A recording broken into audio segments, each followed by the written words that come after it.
Ada beberapa versi konspirasi COVID-19 yang menyebar, sehingga kita cukup bertanya kritis, mana sih yang benar? Berikut beberapa versi konspirasi yang menyebar. Yang pertama, ada yang bilang COVID itu nggak ada, hanya settingan aja. Yang kedua, ada yang bilang COVID itu ada, tapi seperti flu biasa. Yang ketiga, ada yang bilang memang benar, itu wabah, tapi wabahnya hanya sekedar kenalan di tubuh saja. Tidak bahaya dan tidak ada yang meninggal karena COVID. Keempat, ada yang bilang wabah ini dibawa oleh jin dan permainan Dajjal.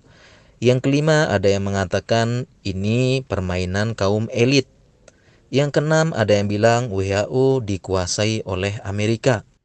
Yang ketujuh, ada yang bilang WHO dikuasai oleh Cina.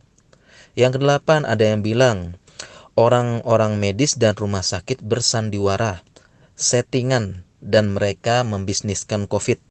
Yang kesembilan, ada yang bilang justru tenaga medis jadi korban yang dimainkan oleh konseptor konspirasi. Dari berbagai versi konspirasi ini menunjukkan bahwa pertama, mereka ini hanya menuduh dari satu tuduhan ke tuduhan yang lain, atau maaf, dari hoax satu ke hoax yang lain. Apabila sudah terbukti nyata dengan fakta terbantahkan, mereka akan pindah ke tuduhan yang lain atau kejadian-kejadian viral yang lainnya. Yang kedua, bahkan ada satu orang pengusung teori konspirasi bisa mengeluarkan dua versi konspirasi yang berbeda. Misalnya, di postingan awal dia bilang virus COVID itu nggak ada, hanya settingan. Nah, tiba-tiba di postingan terbaru dia bilang virus COVID itu ada, tapi seperti flu biasa.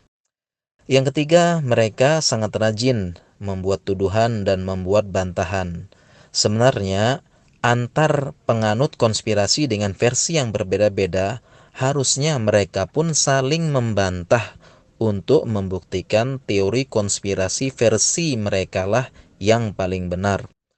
Umumnya, penganut konspirasi berpindah-pindah dari kejadian satu ke kejadian yang lain. Setelah muncul jawaban dan fakta nyata serta klarifikasi, mereka akan pindah ke tuduhan yang lainnya.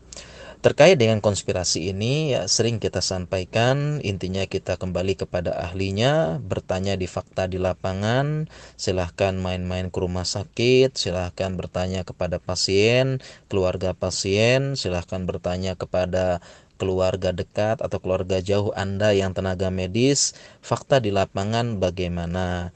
Dan cara meluruskannya bukan dengan melayani debat atau diskusi terlalu panjang, tetapi terus kita edukasi ke masyarakat, semoga masyarakat bisa memahami dan semoga wabah ini segera diangkat dari Indonesia dan dunia oleh Allah Subhanahu wa taala.